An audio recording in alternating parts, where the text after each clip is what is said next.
Siivikon Sisu tässä, terve! Tämä on Robota akkukoneiden esittelyvideo. Video on tuotettu kaupallisessa yhteistyössä Robota Oyn kanssa. Akkukoneet on viime vuosina tehnyt kovasti tuloaan kotinikkareiden autotalleihin. Hintataso on tullut alaspäin ja saatavuus sen kun kasvaa ja laajenee ja paranee.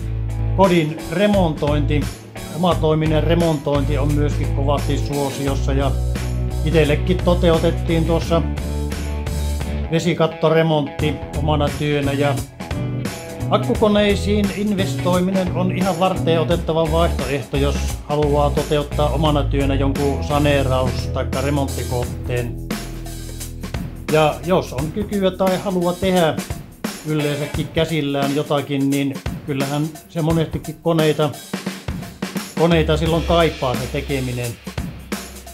Akkukoneethan on hyvin käteviä ja mukavia käyttää. Itselläkin on tuo sähkökonearsenaali kutistunut tuosta aika pieneksi. Siitä on toinen hylly tyhjentänyt museopuolelle ihan kokonaan. Kun ei niitä kerta kaikkiaan enää tarvi, eikä tule käytettyä sen jälkeen, kun noita akkukoneita on hommannut. Robotan akkukoneita voi lähteä kokeilemaan ihan vaikkapa edullisen hankintahinnan siivittämänä. Tällä videolla esiteltävät koneet: käsisirkkeli, kuviosaha, viimeistelynaulain, käsihöylä, paineilmakompressori, puukkosaha, porakone, mutteriväänin, kulmahiomakone, käsi eli yläjyrsin, kuumailmapuhallin ja Makita. Makitahan liittyy Robotan akkukonetuoteperheeseen sillä lailla, että jos oot joskus hankkinut esimerkiksi tämmösen Makitan 18 voltin akkuporakoneen ja muiden Makitan akkukonerunkojen hankinta on syystä tai toisesta jäänyt siihen, niin nyt ei ainakaan pitäisi olla hinnasta kiinni ruveta kartuttamaan akkukonekokoelmaa vaikkapa tämmöisestä kuviosahasta alkaen, jos sulla sattuu ennestään olemaan tämmönen Makitan 18 voltin akku.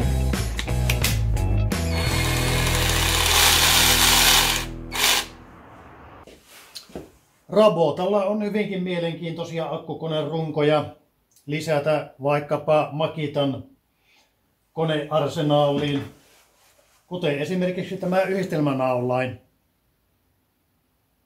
Lähdetään semmoisen näppituntuman saamiseksi pikkusen kokeilemaan kaikkia koneita.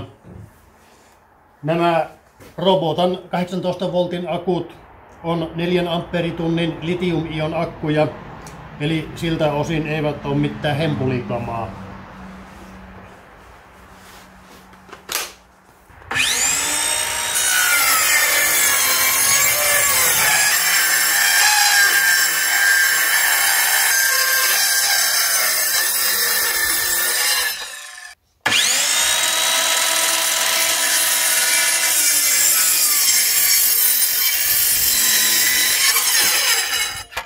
...25 millin lauan halkaisu ja 2/4 katkaisu sujuu ihan niin kuin ottaa saattaa tämmöiseltä 18 voltin koneelta. Kuviosahaa joskus tarvii myöskin lankun työstämisessä.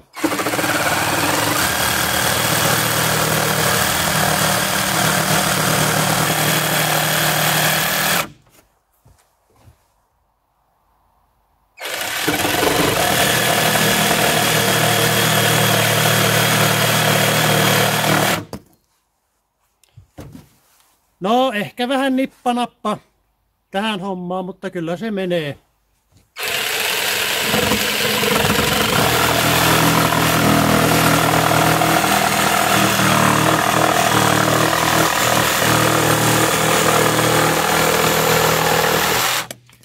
Tämmönen kuviosahaus sujuu ihan niin kuin pitääkin. Tämmöisen akkuhöylän hankinta on ollut monestikin mielessä. Aina on jotakin pientä, mitä pitää vähän sipasta.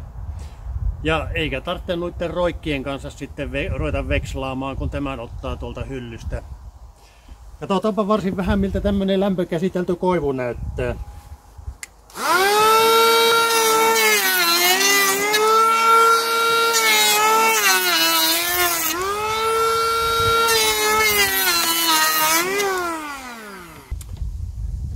Työstöleveys höylässä on noin 80 milliä. On komien näköistä puuta johonkin pikkunikkarointiin, puusepän askareisiin. Ikkuna- ja ovihommissa ihan ehdoton peli, mutta kylläpä näillä ihmiset kuulostaa harrastelevan kaikenlaista muutakin sahailemista. Kokeillaanpa tämmöiseen 3 tuuman talousparruun, miten se tehoaa.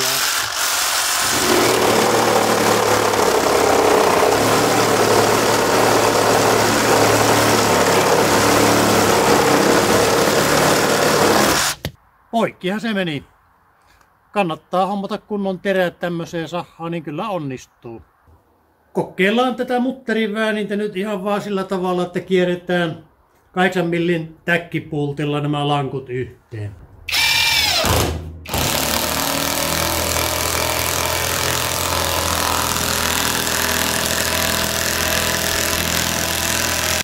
No kyllä se vähän tiukkaa tekee ilman esiporausta. Mutta kokeillaanpas tehdä tällä porakoneella 5-puoloinen reikä.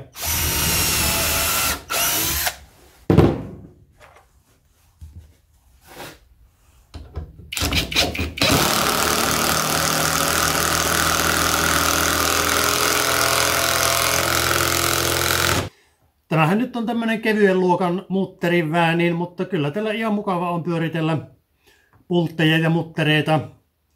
Itse olen käyttänyt aika paljon tuommoista vastaavaa erimerkkistä mutterin väänintä. Tätä robotan pikkuporakonetta voisi kepeytensä ja hintatasonsa puolesta käyttää vaikka semmosena apukoneena.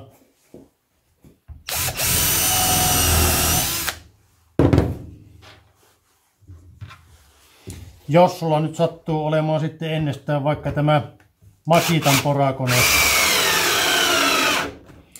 Näin nämä ruuvaushommat sujuu näppärästi, kun on pora ja ruuvauskone erikseen.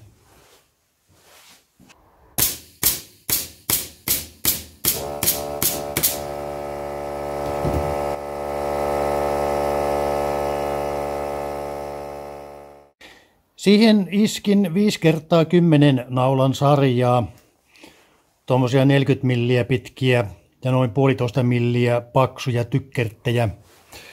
Ja akku näyttää vielä 3 pykälää.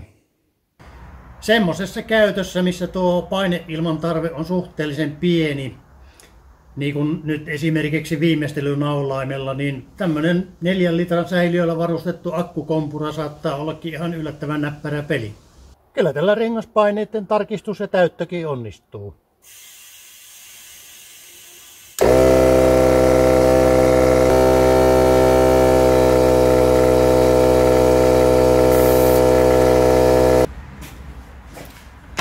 Kokeillaanpa tähän heti perään tätä robotan yhdistelmänaulainta. Tässähän tuo naulapaksuus on suurin piirtein millin luokkaa.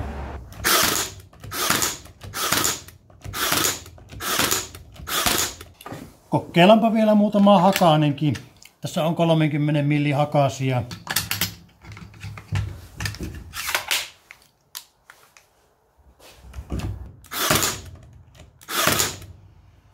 Sinnehän ne uppuaa.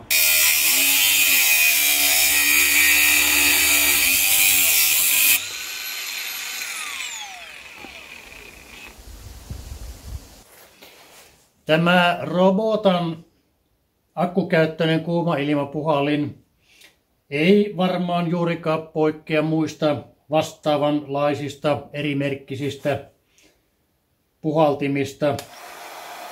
Jos nyt ei kovin kauhean kuumaa ilmaa tarvitse puhallella eikä kovin pitkäaikaisesti, niin johonkin asiaan varmasti ihan käyttökelpoinen kampe. Sitten tämä robotan akkukäyttöinen pikku käsijyrsin. Löytyy tuommoinen elektroninen lukitus, jolloin kone ei käynnisty ennen kuin tuon lukituksen on avannut. Tehon säätö.